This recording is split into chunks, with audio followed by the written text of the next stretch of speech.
Pinangunahan ng Eastern Police District ang seremonya upang bigyan ng pagkilala at parangal ang 12 retiradong uniform police officer at 3 non-uniform personnel o NUP sa Salamat Kapatid Program. Ang aktibidad ay ginanap sa EPD Headquarters at ito ay pinasinayaan ni Police Colonel Leonard L. Luna, Deputy District Director for Administration, kasama si Police Colonel Aldren S. Gran, Chief District Directorial Staff ng EPD, at dinaluhan ng iba pang mga opisyal ng nasabing distrito, kasama ang mga pamilya ng mga retirado. Layunin ng programa na pasalamatan ang mga veteranong pulis sa kanilang dedikasyon, sakripisyo at tapat na paglilingkod sa bayan at sa komunidad sa loob ng maraming taon. Tumanggap ang mga retirado ng mga plake ng pagkilala at iba pang mga tokens ng pasasalamat bilang pagpupugay sa kanilang marangal na pagtatapos sa serbisyo. Nagbigay naman ng kanyang mensaheng pasasalamat si retired Police Lieutenant Colonel Joseph Y. Aranda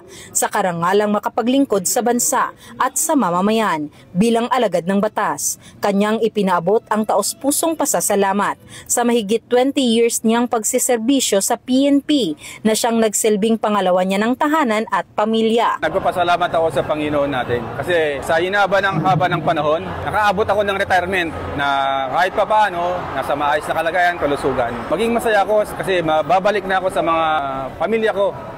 Yung mahabang panahon na ginugol ko serbisyo, yung mga oras na wala ako sa mga special occasions, birthday, Christmas man yan, kahit anong holiday, wala ako sa ila.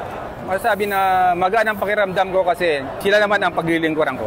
Sa inyong pagre-retiro, ito hindi katapusan kundi panimulang yugto ng inyong buhay. Saludo ang buong kapulisan ng Eastern Police District sa inyong serbisyo at paglilingkod sa ating bayan.